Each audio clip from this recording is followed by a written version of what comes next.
had helps them also to somehow contain these emotions, and as much as they could have contacts with the home country, that also facilitates, because ultimately human beings are built up by relationships, and these relationships can also be maintained beyond space, and therefore even if they migrate to a different country, as long as there is the postal service, there is telephone service and other forms of transport by which they can once in 2-3 years come and visit their people, a good part of the emotional stress is reduced or even removed. In a country like Sri Lanka, you see that Tamil people currently are leaving Sri Lanka because of fear of persecution, fear of their lives from the war in Sri Lanka, the armed conflict.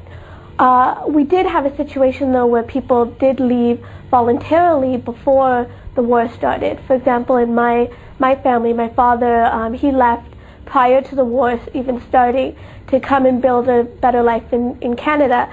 But part of that was also forced as well, even though he voluntarily left.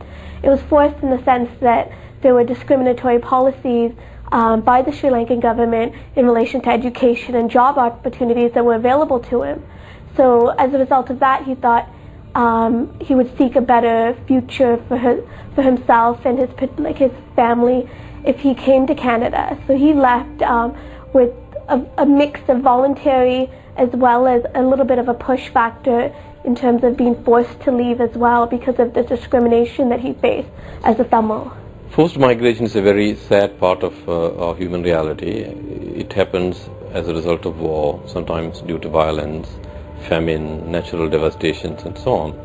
And therefore it's already, the memory is ruptured, the memory is wounded, I would say. And in addition to that, when they come to, when they make a decision to come, it is not a decision that is made in pleasant circumstances, it's a decision that is made with pain.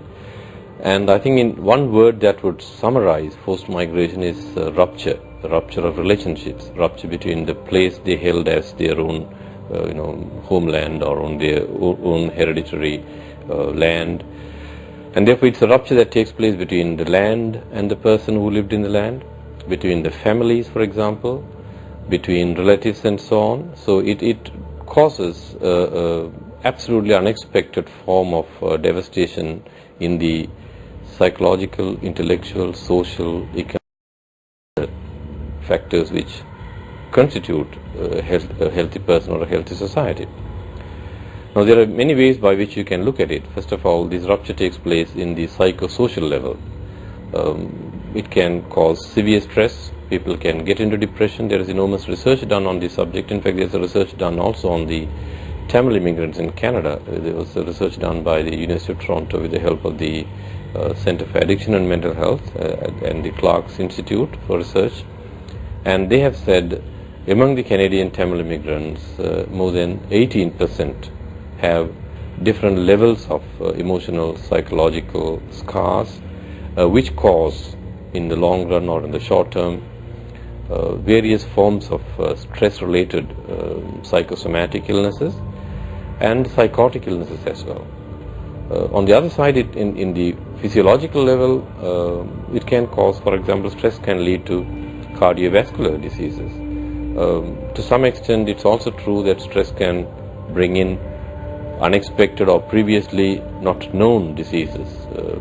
Cancer is one of them, which has been a very common disease, which some would say is caused by severe stress. Unless people know how to deal with them, the emotional aspect of life is extremely devastating for personal growth, for healthy family life, as much as for interpersonal relationships in life. So people end up in divorce. There is also a marked increase in suicides or suicidal ideations, other psychosomatic illnesses and psychiatric illnesses as well, and psychosis is one of them, which has been identified as a common factor among almost all immigrant communities, whether it is Tamils, Somalis, Sudanese, for that matter anyone who has left their home and land as a result of the war, or as a result of uncontainable forms of violence.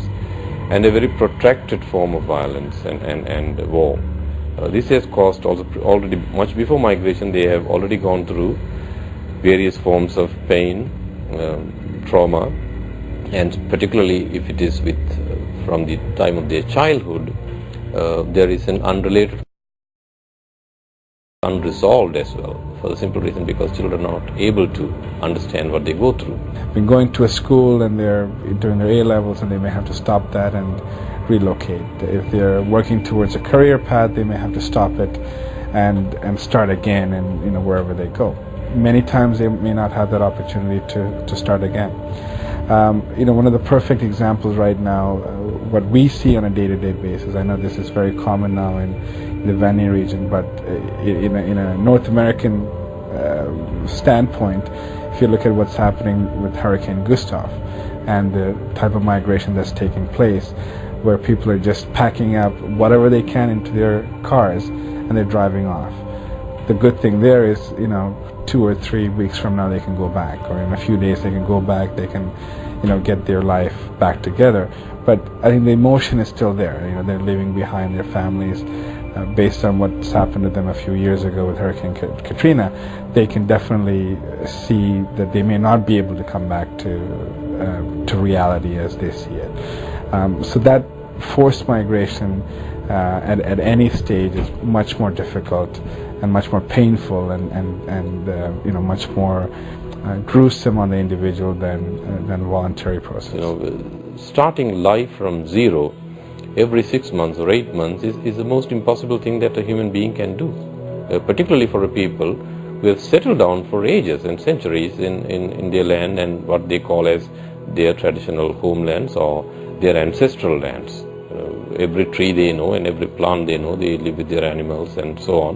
Therefore, the whole household is shattered, is pulverized, and once that pulverization or fragmentation takes place, putting the pieces together is impossible, and that's what causes stress. And the psychiatric and psychological impact of that stress is unimaginable. And I don't think, unless one is present and unless one goes through this oneself, even understanding it objectively is an impossibility.